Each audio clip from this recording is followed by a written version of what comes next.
With me is the Deputy Minister for Culture and Information Policy of Ukraine, Madam Anastasia. Welcome to WION. It's great to speak to you here in Delhi. And starting with an obvious question, your visit to Delhi, what brings you here to Delhi? Namaste. First of all, it's the World Heritage Committee, which we're taking part, and for the first time, Ukraine has become a member of the committee itself, not the observer, which is very important for us as the country which is facing the war of Russia towards Ukraine. Basically, right now, we are trying to show our all possible forces on how we can talk about the heritage during the war, the preservation of the heritage sites in Ukraine, and on how the war of aggression of Russia influences the destructions of cultural heritage in our country.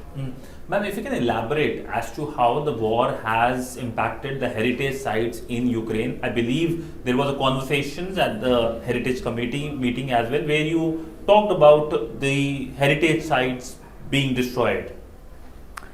Exactly, and I would really like to have a wider discussion about the culture in general, because the cultural heritage, meaning the immovable heritage and the buildings, is only one of the important things which are included into the cultural policy. So if we talk about the cultural immovable heritage, meaning the archaeology and architecture, then we are about right now over 1,000 of sites which are being destroyed or damaged. This is a huge number. But at the same time, we should talk about 2,000 other cultural establishments which has always have also been destroyed or damaged and had to stop their operations. So the numbers are huge now. The war continues, and we understand that the numbers are going still to increase. And this is the first time since the Second World War when the country tries to put all its efforts to preserve heritage while the war still continues. At the Heritage Committee meeting here in Delhi, what was discussed? You are now part of the committee, so if you would like to talk about how you raised this issue at the committee meeting.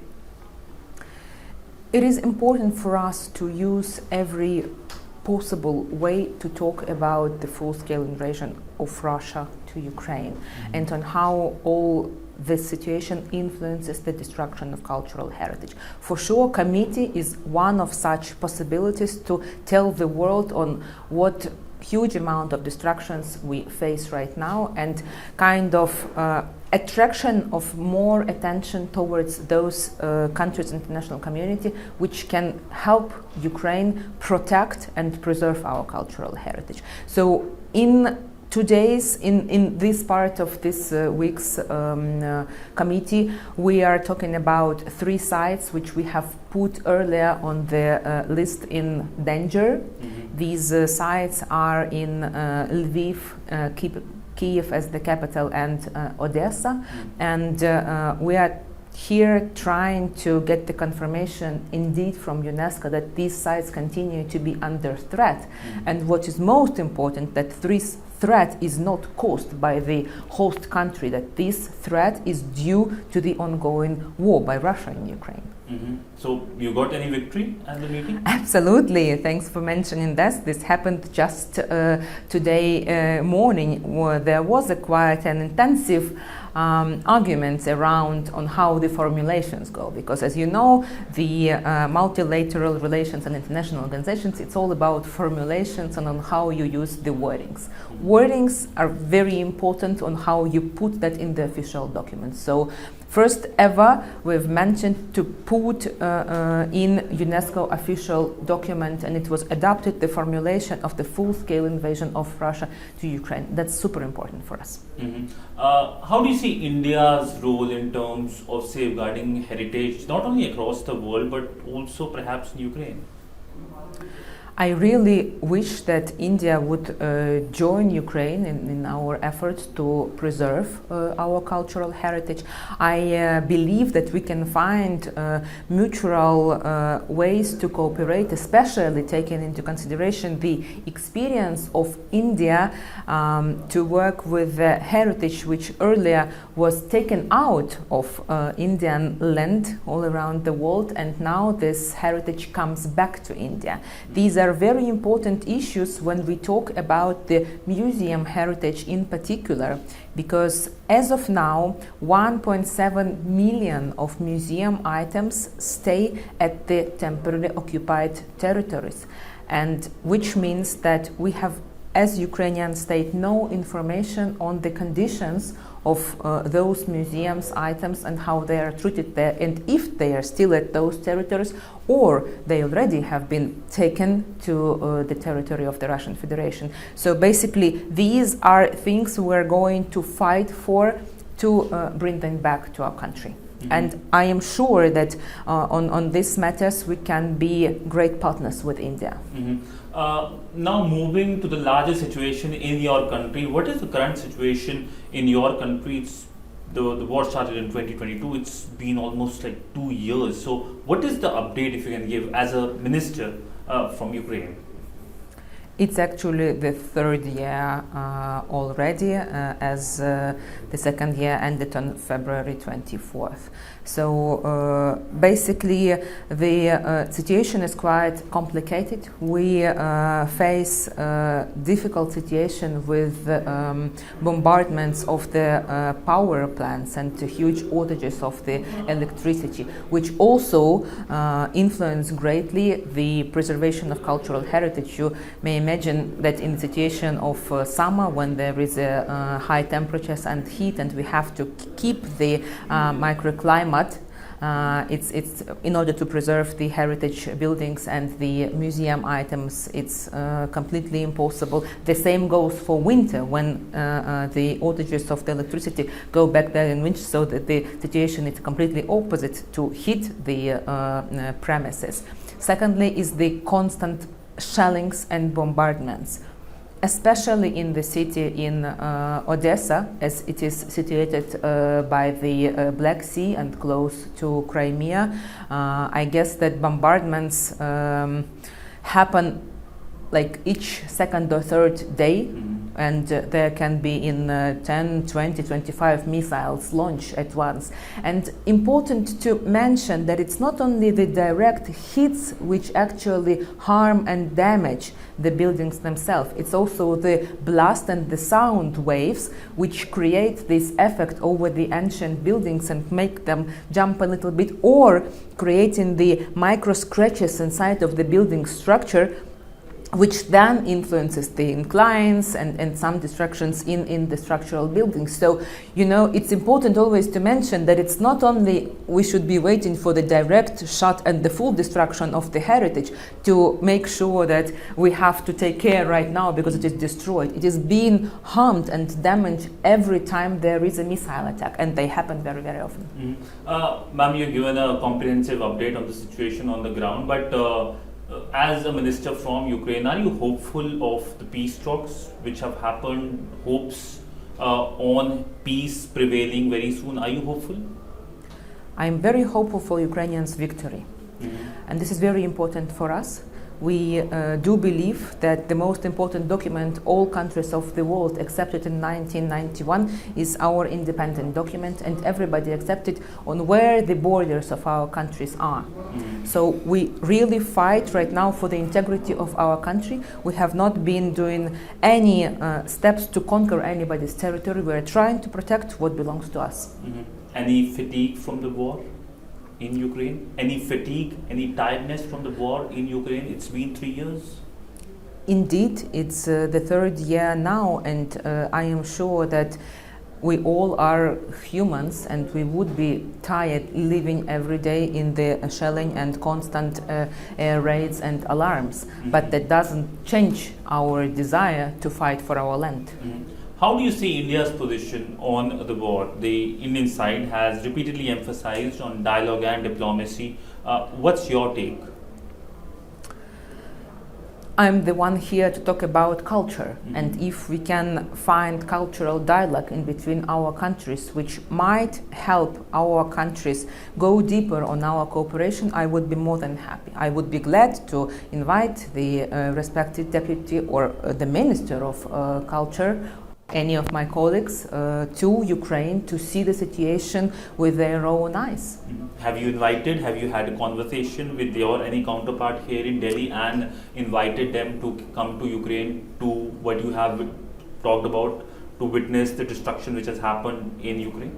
I did not yet have a chance to meet anybody from the counterpart ministry, but we do have our conversations ongoing in order to have the mutual working group on culture, and hopefully, and I would like to use this opportunity to invite the respected Minister of Culture to come to Ukraine and witness the situation which we have. Essentially, when it comes to cultural dialogue, if you can give more details, and also, ma'am, you're also Deputy Minister for Information Policy. Any conversation on the Indian side regarding that? Well, I think that as of now, culture has become the main message line which is working in the world. You might have noticed a lot of singers, a lot of players, a lot of artists, a lot of exhibitions. All these things through the cultural methods are showing the world what is going on in our country. And this is very important on the historical part as well, on understanding what are the reasons behind this war, and understanding on where the Ukrainian very ancient history and the culture actually stands in front of what the Russian propaganda narratives are talking about. And while people would be going deeper into understanding and having more knowledge about our Ukrainian history through culture as well, then we could have the better dialogue in between each other. On the information policy, I would really like to open this discussion as well, in case it's the different ministry, because I'm not sure if under which ministry in India it's been covered on the media part, but I'm sure we also can have the partnerships. Media is not only news. Media is also the TV part. Bollywood is very famous for its achievements on this arena. So why don't we also try to cooperate in this field? You mentioned Bollywood. Have you seen Bollywood movies? What aspect of the Indian culture also specifically you like? I think I like first of all the dresses. The national dresses are the most important. For me, like a lady, I really like the way it looks. For sure, all the jewelries and the moves on how it's all treated. This is just an amazing part which I really adore. We used to watch some of the movies back, since I'm not watching TV much now with the work, but I remember from my childhood that we used to watch some of the films, and I always liked this sounds Jimmy? And for example, by the way, one of the melodies. Can you hum? Jimmy, Jimmy, acha, acha. Yes, that's true. Okay. That was one of the very popular melody in our country. Oh, that's interesting to know. But a part of Indian culture is also yoga. Do you do yoga? Is yoga popular in Ukraine? Yoga is very popular. I used to be doing yoga myself, as I have lived in Asia, actually in Nepal for several years. So I am very familiar to yoga and to everything what is connected to the culture. Ma'am, you mentioned about the working group meeting. So is it happening? What's the current status like of the working group meeting on culture? I think that we are in the negotiation side on confirming the final details on what should be the agenda. We are very open for the new proposals if we should enlarge the scale of our cooperation, if we should keep it to the cultural exchanges, for example, on creative industry? Should we go for the book exchange? Because this part of literature development is also very important for us. On both ways, we would like to have more development on the translations of the Ukrainian literature to Hindi and otherwise. Why don't we just start learning what you have as the best values of your literature in Ukrainian language? Interesting to know. I think that will be welcomed as well. Perhaps my last question, I know it's not related to culture, it's geopolitical, but when it comes to a Ukrainian minister, the world wants to know your views. We saw the visit of the Indian Prime Minister to Russia as well recently. We also saw the Indian Prime Minister meeting President of Ukraine in Italy. How do you see these meetings as, and how do you see the visit of the Indian Prime Minister? Do you hope the Indian Prime Minister travels to Ukraine as well? I personally strongly believe that the Indian Prime Minister will hopefully very soon come to Ukraine, and this is the only possible way to bring and show him, and all the team would be joining him to show the real situation on what is going on right now in Ukraine.